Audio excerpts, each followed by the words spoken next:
ಈ ಅಧ್ಯಾಯ ಅಂಗ ಮಹಾರಾಜರು ಸೊ ಮೊದಲಿಗೆ ಅವರಿಗೆ ಒಂದು ಅಶ್ವಮೇಧ ಯಜ್ಞ ಆಚರಣೆಯಲ್ಲಿ ಪ್ರಮುಖರಾಗಿದ್ರು. ಸೊ ಅದರಲ್ಲಿ ಆದರೆ ಆ ಯಜ್ಞದ ಆಚರಣೆ ಸರಿಯಾದ ರೀತಿಯಲ್ಲಿ ನಡೀಲಿಲ್ಲ. ಯಾಕಂದ್ರೆ ದೇವತೆಗಳಲ್ಲಿ ಬರ್ಲಿಲ್ಲ ಅಲ್ಲಿ. ಸೊ ದೇವತೆಗಳು ಯಾಕೆ ಬರ್ಲಿಲ್ಲ ಅಂತ ಈಗ ಪರಿಶೀಲನೆ ಮಾಡುವಾಗ ಅವರಿಗೆ ಆ ಕಾರಣ ಗೊತ್ತಾಗಿದ್ದು, ಅಲ್ಲಿ ಪುರೋಹಿತರು ಅಲ್ಲಿ ಇನ್ನೊಬ್ಬರು ಯಾರು ತಪ್ಪಿಲ್ಲ, ಅಲ್ಲಿ ತಪ್ಪು ಇರೋದು ಇವ್ರದೇ. ಯಾರ್ದು? ಅಂಗ ಮಹಾರಾಜರದೇ. ಆದರೂ ಅಂಗ ಮಹಾರಾಜರದ್ದು ಈ ಜನ್ಮದ ತಪ್ಪಲ್ಲ. ಈ ಜನ್ಮದಲ್ಲಿ ಅವರು ಏನು ಪಾಪಗಳೆಲ್ಲ ಮನಸ್ಸಿನಲ್ಲೂ ಕೂಡ ಅವ್ರು ಮಾಡಿಲ್ಲ ಅಂತ ಅವ್ರಿಗೆ ಹೇಳೋದು. ಸೊ ಹಿಂದೆ ಯಾವ್ದೋ ಜನ್ಮ ಸೊ ಕರ್ಮಫಲ ಯಾವ ಜನ್ಮದ್ದು ಹೇಗೆ ಗೊತ್ತಿಲ್ಲ, ಆದ್ರೆ ಇದೆ. ಅದು ನಮ್ಮ ಹಿಂದೆ ಇದೆ. ಸೊ ಎಷ್ಟವರೆಗೂ ನಾವು ಕೃಷ್ಣನನ್ನು ಸಂಪೂರ್ಣವಾಗಿ ಆಶ್ರಯಿಸ್ತೇವೆ, ಮತ್ತೆ ಕೃಷ್ಣ ಕೃಪೆಯಿಂದ ಅದು ಸಂಪೂರ್ಣವಾಗಿ ತೊರೆದು ಹೋಗುತ್ತೆ, ಅಷ್ಟವರೆಗೂ ಅದು ನಮ್ಮ ಹಿಂದೆ ಇದೆ. ಪುಣ್ಯ ಆಗ್ಬೋದು, ಪಾಪ ಆಗ್ಬೋದು, ಎರಡು ಕೂಡ ಇದ್ದೇ ಇದೆ. ಬೇರೆ ಬೇರೆ ಪ್ರಮಾಣದಲ್ಲಿ ಇರ್ಬೋದು ಅಷ್ಟೇ, ಆದ್ರೆ ಎರಡು ಕೂಡ ಇದೆ. ಸೊ ಹಾಗೆ ಅಂಗ ಮಹಾರಾಜರಿಗೆ ಅದರ ಪರಿಣಾಮದಿಂದ ಹೇಳ್ತಾರೆ, ಅವರಿಗೆ ಮಗನ ಇದು ಕೂಡ ಆಗಿರ್ಲಿಲ್ಲ ಅಂತ ಹೇಳ್ತಾರೆ. ನಂತರ ಅವರ ಪರಿಹಾರ ಪುರೋಹಿತರು ಹೇಳಿದ್ದು, ನೀವು ಪರಮಪುರುಷನಾದ ಶ್ರೀಕೃಷ್ಣನ ಪೂಜಿಸಿ. ಸೊ ಅವರು ನಿಮಗೆ ಅನುಗ್ರಹಿಸಿದಾಗ ಮತ್ತೆ ಅವರು ಅಲ್ಲಿ ಬಂದಾಗ ಆಟೋಮ್ಯಾಟಿಕ್ ದೇವತೆಗಳು ಕೂಡ ಬರ್ತಾರೆ. ಸೊ ಆ ರೀತಿ ಅವರು ಒಂದು ಉಪಾಯ ಕೊಟ್ಟರು. ಯಾಕಂದ್ರೆ ಯಜ್ಞದ ಕಾರ್ಯ ಪೂರ್ತಿ ಆಗ್ಬೇಕಂದ್ರೆ ದೇವತೆಗಳು ಕೂಡ ಅದರಲ್ಲಿ ಸ್ವೀಕರಿಸ್ಬೇಕು ಅವರ ಭಾಗಗಳ. ಹೇಗೆ ನಾವು ದಕ್ಷ ಯಜ್ಞದ ಕೇಳಿದ್ದು, ಶಿವನನ್ನು ಕರೀಲಿಲ್ಲ ಅವರು, ಹಾಗೆ ಅದು ಅಪರಿಪೂರ್ಣವಾಗಿತ್ತು. ಮತ್ತೆ ಶಿವನು ಬಂದ್ಮೇಲೆ ಅದು ಪರಿಪೂರ್ಣ ಆಯಿತು. ಆದ್ರೆ ಎಷ್ಟೇ ಇದ್ರು ಯಜ್ಞಗಳ ಪರಿಪೂರ್ಣತೆ ಅಂದ್ರೆ ವಿಷ್ಣು ಯಜ್ಞಪತಿ, ಸೊ ಅವರಿಗೆ ತೃಪ್ತಿಪಡಿಸೋದು. ಸೊ ಹೀಗೆ ಅವರು ಉಪಾಯ ಕೊಟ್ಟಿದ್ದು, ನೀವು ದೇವತೆಗಳು ಕೂಡ ಬರ್ತಾರೆ, ನಿಮ್ಮ ಪರಿಪೂರ್ಣತೆ ಆಗುತ್ತೆ. ಸೊ ಹಾಗೆ ಅವರ ಇದರಿಂದ ಪರಿಣಾಮವಾಗಿ ಅವರಿಗೆ ಈ ವೇನ ಮಗನಾಗ್ಬಿಟ್ಟಿತ್ತು. ಸೊ ವೇನ ಚರಿತ್ರೆ ನಾವು ಕೇಳಿದ್ದು, ಚಿಕ್ಕ ಮಗುವಿಂದನೇ ಅಷ್ಟು ದುಷ್ಟ. ಆದ್ರೆ ಏನ್ ಮಾಡೋದು, ಚಿಕ್ಕ ಮಗು ಇದ್ದಾಗ ಅಷ್ಟು ರೀತಿಯ ತಿದ್ದುಪಡಿ ಪ್ರಯತ್ನ ಮಾಡ್ಬೋದು ನಾವು, ಆದ್ರೆ ಅವರು ತಿದ್ದುಪಡಿ ಮಾಡ್ಕೊಳ್ಳಿಲ್ಲ ಅಂದ್ರೆ ಏನ್ ಮಾಡೋದು? ಯಾಕಂದ್ರೆ ಇಲ್ಲಿ ಹೇಳಿದ್ದು ವೇನ ಎಷ್ಟು ಕ್ರೂರಿ ಅಂದ್ರೆ, ಕ್ಷತ್ರಿಯ ರಾಜರಿಗಿದೆ, ಅವ್ರಿಗೆ ಬೇಟೆನ ಅವ್ರಿಗೆ ಮೊದಲಿಂದಲೇ ಅವ್ರಿಗೆ ಒಂದು ಅವಕಾಶ ಇದೆ. ಅವ್ರಿಗೆ ಬೇಟೆಗೆ ಹೋಗ್ಬೋದು, ಅವರು ಪ್ರಾಣಿಗಳನ್ನ ಕೊಲ್ಬೋದು ಅಂತ. ಅದೇ ಆ ತರಬೇತಿ ಇರೋದು ಅವರಿಗೆ ಮುಂದೆ ಯುದ್ಧದಲ್ಲಿ ಅಲ್ಲಿ ರಕ್ತವನ್ನು ನೋಡ್ಬೇಕು, ಅವರು ಹಿಂಸೆಯನ್ನು ನೋಡ್ಬೇಕು. ಸೊ ಅದಕ್ಕೆ ಒಂದು ತಯಾರಾಗೋದಕ್ಕೆ ಆ ರೀತಿ ಇರ್ತಾ ಇತ್ತು. ಅದು ಕೂಡ ಕ್ರೂರ ಮೃಗಗಳಿಗೆ ಅವರು ಮಾಡ್ಬೋದು. ಯಾವ ಕ್ರೂರ ಮೃಗಗಳು ಅತಿ ಹೆಚ್ಚು ಆಗ್ಲೇ ಅದರ, ಇವಾಗ ನಾವು ಕೇಳ್ತೇವಲ್ಲ ಒಂದ್ಸಲ, ಎಲ್ಲೋ ಈ ನಗರದಲ್ಲಿ ಹುಲಿಗಳು ಇದು ಬಂದು ಇಲ್ಲ ಈಚೆ ಒಂದು ಚಿರತೆ ಒಂದು ಇದು ಬಂದ್ಬಿಟ್ಟಿದೆ ಎಲ್ಲ ಕೇಳ್ತೇವೆ ಒಂದೊಂದ್ಸಲ. ಸೊ ಈ ಸಮಯಗಳಲ್ಲಿ ರಾಜರು ಹೋಗಿ ಬೇಟೆ ಆಡುತ್ತೆ. ಇಲ್ಲ ಅಂದ್ರೆ ಅವರೇನೋ ಒಂದು ಶಾಂತಿ ಸಮಯದಲ್ಲಿ ಏನೂ ಈ ರೀತಿಯ ತೊಂದರೆ ಇಲ್ಲ, ಏನೋ ಈ ರೀತಿ ಬೇಟೆ ಅಂದ್ರೂ ಕೂಡ ಈ ರೀತಿಯ ಪ್ರಾಣಿಗಳ ಕಿರುಕುಳ ಹೆಚ್ಚಾದಾಗ ಅವರನ್ನ ಸಂಹರಿಸಬೇಕು. ಸೊ ಈಗ ವೇನ ಮಹಾರಾಜರು ಹೇಳ್ತಾರೆ, ಚಿಕ್ಕ ವಯಸ್ಸಿನಲ್ಲಿ ಅವ್ರು ಬೇಟೆ ಅದರಲ್ಲೂ ಕೂಡ ಪ್ರಾಣಿಗಳನ್ನ ಅಷ್ಟು ಯಾವ ಒಂದು ಲೆಕ್ಕವಿಲ್ಲದೆ ಕೊಲ್ಲುವಂಥದ್ದು. ಆ ರೀತಿಯ ಒಂದು ಸ್ವಭಾವ.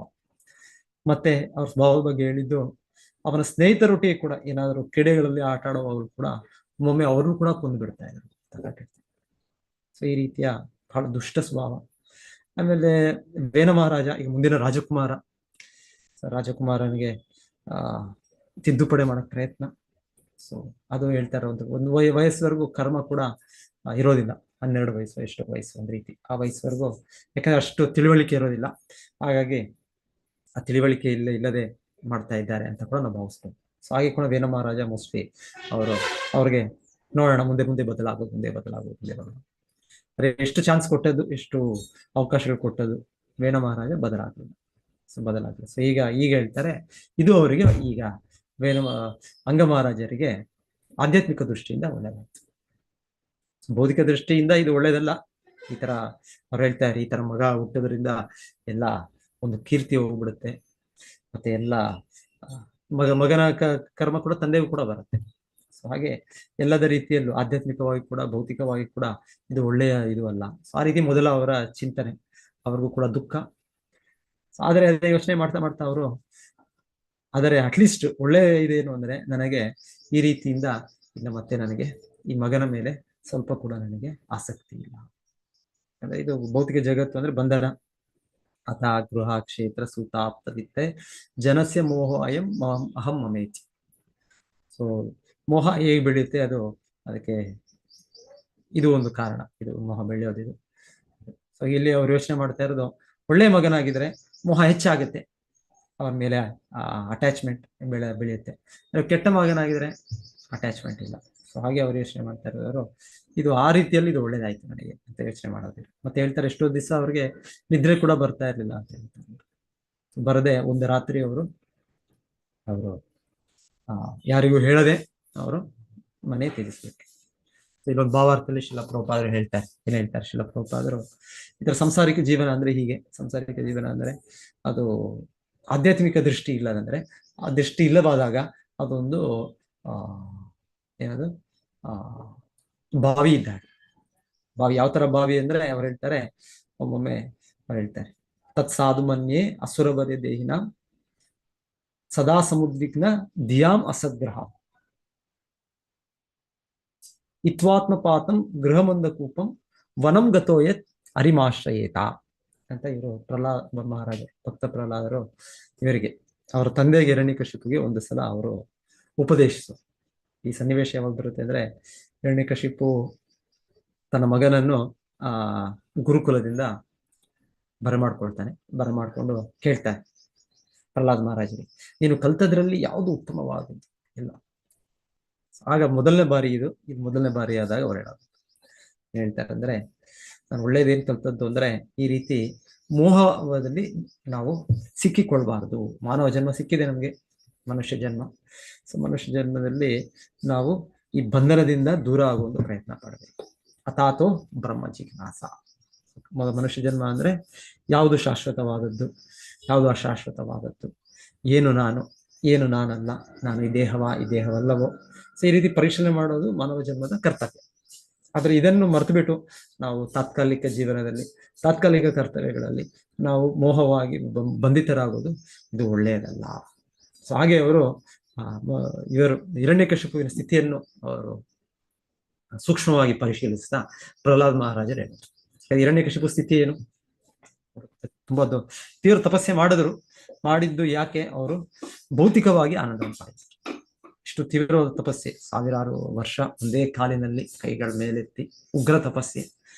ಸೊ ಅದರ ಪರಿಣಾಮವಾಗಿ ಬ್ರಹ್ಮದೇವರು ಬಂದು ಅವ್ರಿಗೆ ವರ ಕೊಟ್ಟಾಗ, ನನಗೆ ಮೃತ್ಯು ಬೇಡ, ನನಗೆ ಬರಬಾರ್ದು, ನನಗೆ ಇವರಿಂದ ಬರಬಾರ್ದು, ಅವರಿಂದ ಬರಬಾರ್ದು, ಹೀಗೆ ಬರಬಾರ್ದು, ಹಾಗೆ ಬರಬಾರ್ದು, ಇಲ್ಲಿ ಬರಬಾರ್ದು, ಅಲ್ಲಿ ಬರಬಾರ್ದು, ಈ ಸಮಯದಲ್ಲಿ ಆ ಸಮಯದಲ್ಲಿ, ಹೀಗೆ ಎಲ್ಲ ಅವರು ಕೇಳಿದ ವರ ಏನು, ಕೊನೆಗೆ ಈ ಭೌತಿಕ ದೇಹವನ್ನು ಹಾಗೆ ಶಾಶ್ವತವಾಗಿ ಇರೋದು. ಭೌತಿಕ ದೇಹವು ಶಾಶ್ವತವಾಗಿದ್ದು, ಈ ಭೌತಿಕ ದೇಹದಲ್ಲಿ ಸಂಬಂಧವಾದ ಎಲ್ಲ ಭೌತಿಕ ಆನಂದವನ್ನು ಪಡೆಯೋದು ಅಷ್ಟು ಉತ್ತಮ ರೀತಿಯಲ್ಲಿ ಆಗ್ಬೇಕು ನನಗೆ ಅಂತ ಅವರ ಹಿರಣ್ಯಕಶಿಪುವಿನ ಚಿಂತನೆ. ಪ್ರಹ್ಲಾದ ಮಹಾರಾಜರು ಹೀಗೆ ಅವರ ತಂದೆಯ ಜೀವನವನ್ನು ಪರಿಶೀಲಿಸುತ್ತಾ ಅವ್ರು ಹೇಳೋದು, ನಿನ್ನ ಈ ರೀತಿಯ ಜೀವನ, ಅದೇ ಹಿರಣ್ಯಕಶಿಪುನು ಹಾಗೆ ನೋಡ್ಬೇಕಂದ್ರೆ ಒಂದು ಸಾಂಸಾರಿಕ ಜೀವನದಲ್ಲಿದ್ದರು. ಆದ್ರೆ ಸಂಸಾರ ಜೀವನದಲ್ಲಿದ್ದರೂ ಅವರ ಉದ್ದೇಶ ಏನಿತ್ತು, ಇಂದ್ರಿಸುತ್ತ. ಸಂಸಾರ ಜೀವನ ಇತ್ತು, ತೊಂದರೆ ಇಲ್ಲ, ಅದು ತಪ್ಪಿಲ್ಲ. ಆದರೆ ಸಂಸಾರ ಜೀವನದಲ್ಲಿ ಹಿರಣ್ಯಕಶಿಪು ರೀತಿಯಲ್ಲಿ, ಹಿರಣ್ಯಕಶಿಪು ಏನು ದೃಷ್ಟಿ, ಹಿರಣ್ಯ ಮತ್ತೆ ಕಶಿಪು. ಹಿರಣ್ಯ ಅಂದ್ರೆ ಕೇವಲ ಹೇಗೆ ಹಣವನ್ನು ಗ್ರಹಿಸೋದು, ಹಿರಣ್ಯ ಗೋಲ್ಡ್, ಚಿನ್ನ. ಕಶಿಪು ಅಂದ್ರೆ ಮೆತ್ತಗಿರುವ ಆಸೆಗೆ, ಇಂದ್ರಿಯ ಸುಖಕ್ಕೆ, ಇಂದ್ರಿಯ ತೃಪ್ತಿ, ಮೈಥುನ ಸುಖಕ್ಕೆ ಅವರು. ಸೊ ಹೀಗೆ ಹೇಳ್ತಾರೆ, ಈ ರೀತಿಯ ಸಾಂಸಾರಿಕ ಜೀವನ ಹಿರಣ್ಯಕಶಿಪು ಅವರ ತಂದೆ ಮಾಡ್ತಾ ಇದ್ದಾರೆ. ಸೊ ಭೌತಿಕವಾಗಿ ಅಷ್ಟು ಹಣ, ಅಷ್ಟು ಕೀರ್ತಿ, ಎಲ್ಲ ಜನರ ಅವರ ಅಧೀನರಾಗಿದ್ದಾರೆ. ಈ ತರ ಇದ್ರೂ ಕೂಡ ಪ್ರಹ್ಲಾದ್ ಮಹಾರಾಜರು ಹೇಳೋದು, ಇದು ಹಿತ್ವಾತ್ಮಪಾತಂ ಗೃಹಮಂದ ಕೂಪಂ. ಸೊ ನೀನಿರುವ ಈ ಜೀವನ ಇದು ಗೃಹಂ ಅಂಧಕೂಪಂ.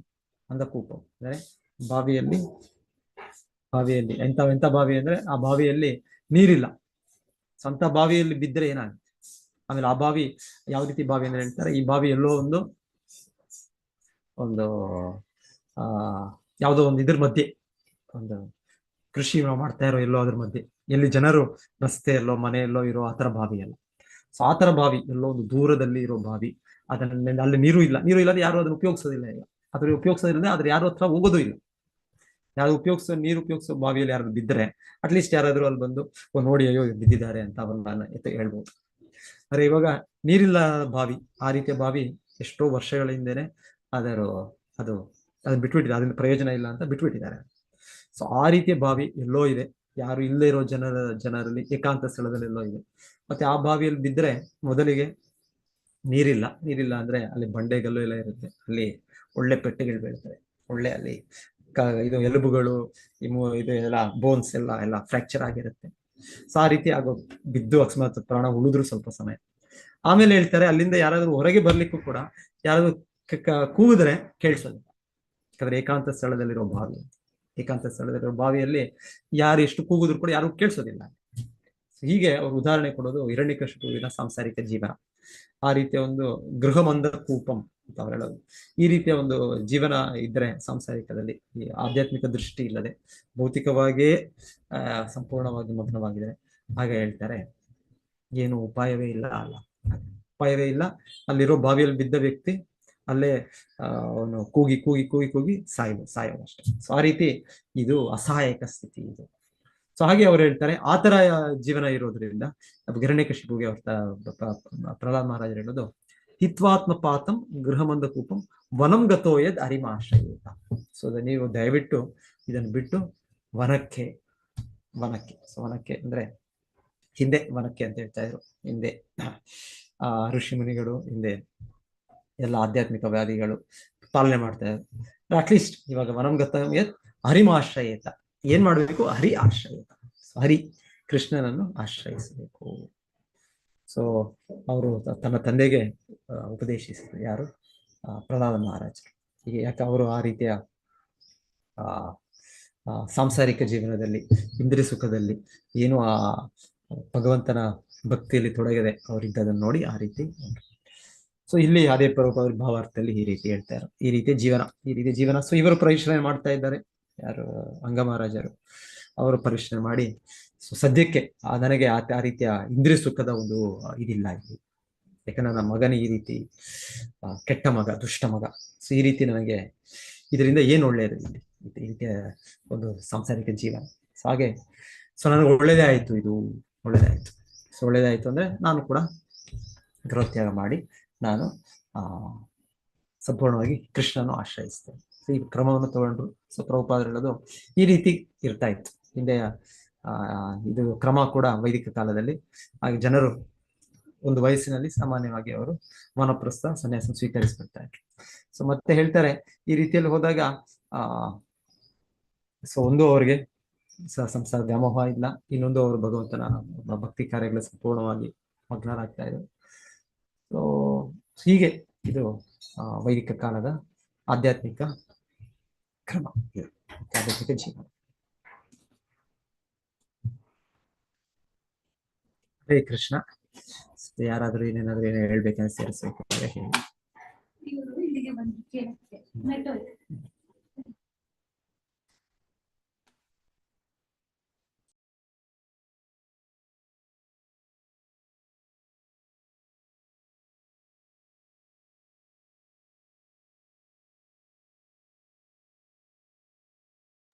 ಹರೇ ಕೃಷ್ಣ ಎಲ್ಲರಿಗೂ.